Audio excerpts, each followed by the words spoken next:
خلق عباده فقسم أرزاقهم وضرب آجالهم فلا يتقدم الموت على أحد قبل أجله ولا يتأخر عنه. نحمده على ما أعطانا ونشكره على ما أولانا، وأشهد أن لا إله إلا الله وحده لا شريك له، لا يقضي على المؤمن بقضاء إلا كان خيرا له، فمن رضي فله الرضا ومن سخط فعليه السخط. وأشهد أن محمدا عبده ورسوله صلى الله عليه وسلم. أما بعد، يا أيها الإخوة المؤمنون، رغم أن الموت مرحلة في الترتيب الزمني تأتي بعد الحياة، فإن الله عز وجل قدمه عليها في آية من القرآن ليعلمنا بأن ذلك الموت هو الأساس الذي عليه ينبغي أن تكون حياة الإنسان مبنية عليها. قال الله تعالى: تبارك الذي بيده الملك وهو على كل شيء قدير، الذي خلق الموت والحياة ليبلوكم أيكم أحسن عملا وهو العزيز الغفور. فإذا كان الموت هو الوجهة التي يسير إليها الإنسان حتما في حياته، فإن من قبيل المنطق السليم أن يعيش حياته كلها في الاستعداد لذلك الموت. وليس معنى الاستعداد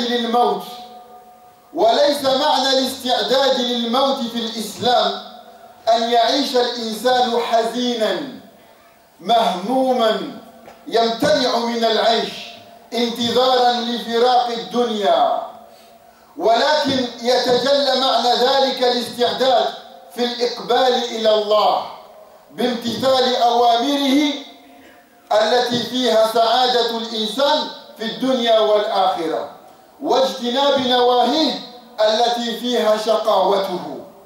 قال الإمام عبد الرحمن بن ناصر السعدي رحمه الله: سعد الذين تجنبوا سبل الردى وتيمموا لمنازل الرضوان، يتقربون إلى المليك بفعلهم طاعته والترك للعصيان.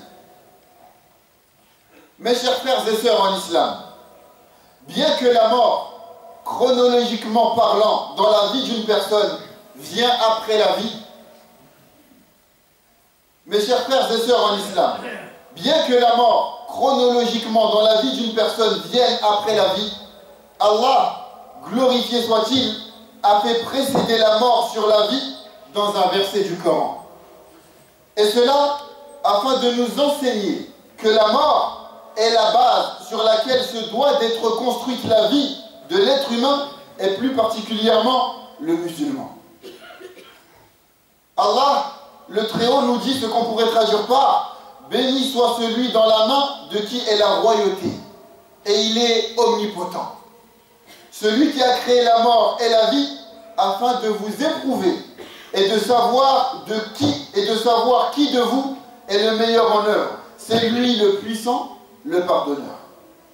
Dès lors où on prend conscience que la mort est la destination vers laquelle marche l'être humain inéluctablement tout au long de sa vie, alors on comprend que fait partie de la logique saine le fait qu'il vive toute son existence sur cette terre en se préparant à la mort. Et se préparer à la mort en islam en aucun cas ne veut dire vivre triste, malheureux, et s'interdire d'exister en attendant le jour où on quittera ce bas monde. Non.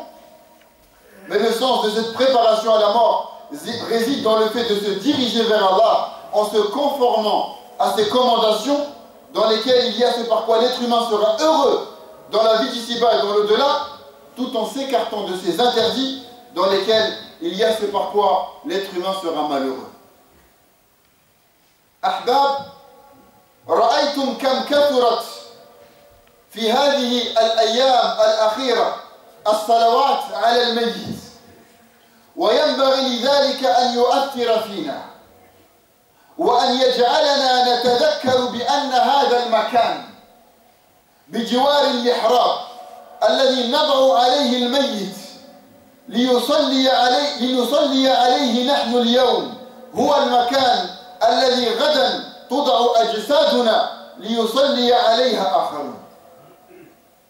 ومن ثم وجب علينا أن نعزز علاقتنا مع ربنا لكي نكون مستعدين حقا لذلك الموت، وأن ندمر هذه الحواجز العقلية التي تمنعنا أحيانا من الفرار إلى الله وارتياد مساجده. Mes bien-aimés, vous avez pu constater ces derniers temps comme les prières mortuaires ont été nombreuses. Cela se doit d'avoir un impact sur nos personnes. On se doit de se rappeler que cet endroit, près de la place de l'imam, sur lequel on pose aujourd'hui le mort, afin de prier sur lui, nous, sera demain l'endroit où on posera notre corps pour que prient sur celui-là d'autres personnes. Et à partir de là, il convient de sérieusement penser à renforcer notre lien avec notre Seigneur dans le but d'être véritablement prêt pour la mort. Et on se doit de se débarrasser de tous ces divers obstacles psychologiques qui nous empêchent trop souvent de se tourner vers Allah et de fréquenter ces mosquées. وإن من العجيب في كثير من إخواننا وأنا أتكلم معهم ما نسمعه منهم من أعذار يقولون بها كلما حاولنا أن ندعوهم إلى بيت الله، فمنها العذر الذي يتكرر عندهم كثيرا، ألا وهو قولهم: سمعت أن بلبلة اليوم الفلاني حدثت في المسجد، أو تخاصم فلان وعلان في المسجد، أو سمعت أن فلانا ممن يلزم المسجد يكلم الناس بشدة، إلى آخره من الأعذار السخيفة. يا صاحب هذه الأعذار، أتزعم أنك تحرم نفسك من خير هذا المكان لفظاظات طفيهة في تعامل شرذمة من أناس فيه بعضهم مع بعض؟ وكم من دافع عن نفسه بهذه الأعذار الهزيلة يرحل دوريا، أي مرة كل أسبوع أو مرة كل شهر، إلى ملاهٍ تقع في أقاليم بعيدة التي تحدث فيها أحيانا شجارات عنيفة بسبب هذه المسكرات التي يتناولها مرتدوها. يموت من قضى ليلته فيها في طريق الرجوع بسيارته، أو يصاب من زنى بشخص من الجنس الآخر تعرف به فيها بأمراض منقولة جنسية. وتلك الأخطار كلها لا تمنعه من كثرة الرجوع إليها، وهو يريد أن يدلل على تقاعسه عن عبادة الله بمجرد رفع صوت سمعه في المسجد. ويحك ثم ويحك يا عبد الله، لأنك لا تخدع إلا نفسك. أتبحث عن أعذار لترك ما إذا فعلته دخلت الجنة؟ ويا عجبا كل العجب ممن يجد في نفسه القوة على قطع مسافة شاسعة في تلك الملاهي الواقعة في وسط باريس مثلا، وهو لا يستطيع المشي إلى المسجد الذي يقع بجوار منزله.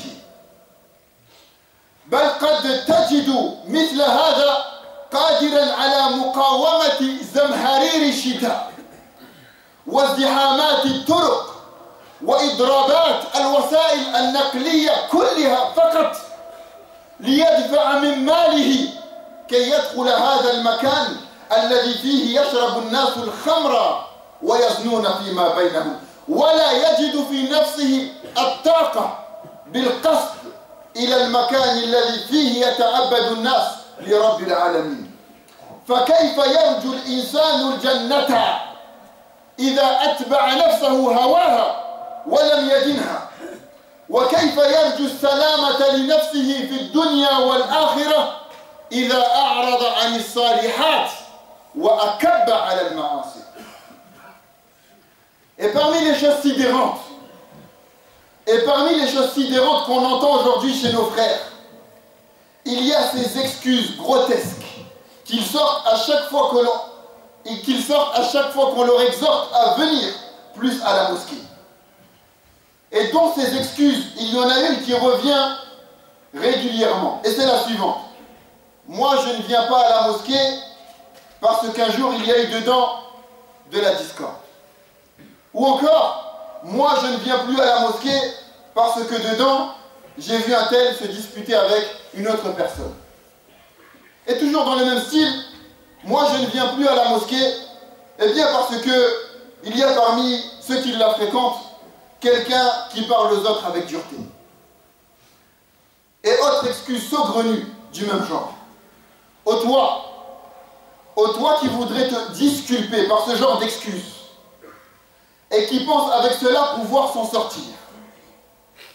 Si j'ai bien compris, tu es en train de prétendre que la raison pour laquelle tu te prives, toi, des énormes récompenses qu'Allah donne à ses adorateurs qui se tournent vers lui dans ses maisons, c'est-à-dire les mosquées, la raison qui t'amène toi à t'éloigner des mosquées, les endroits les plus aimés par Allah, glorifié soit-il, c'est parce que tu as vu une personne faire preuve d'incivilité envers une autre dans la salle des ablutions ou devant la porte de la mosquée.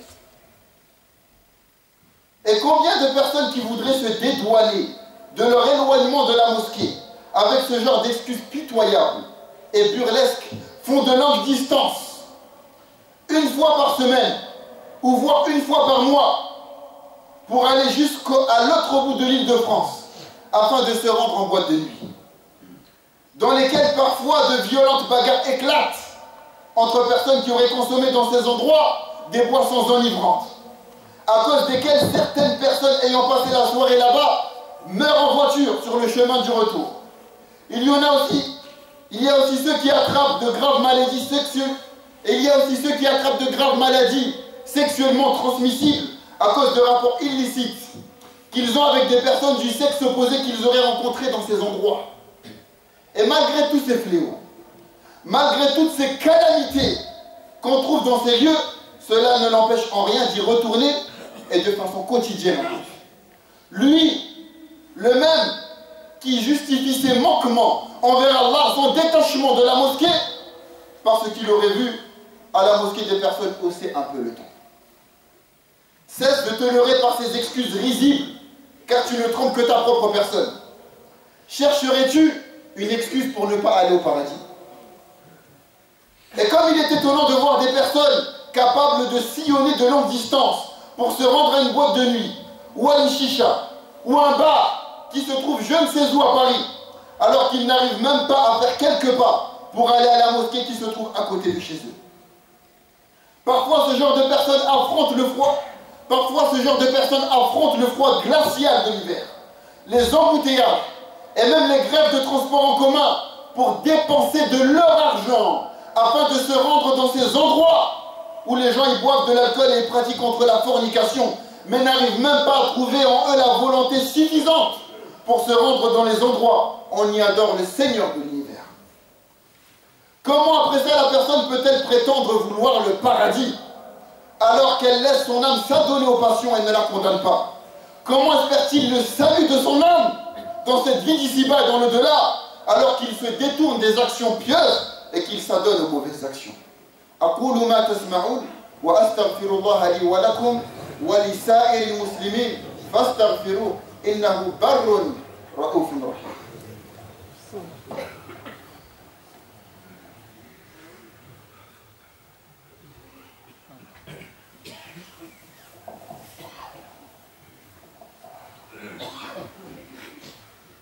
الحمد لله وحده والصلاة والسلام على من لا نبي بعده وبعد.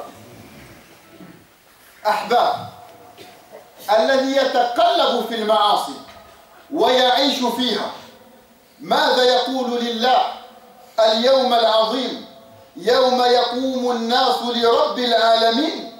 كلا إن كتاب الفجار لفي سجين.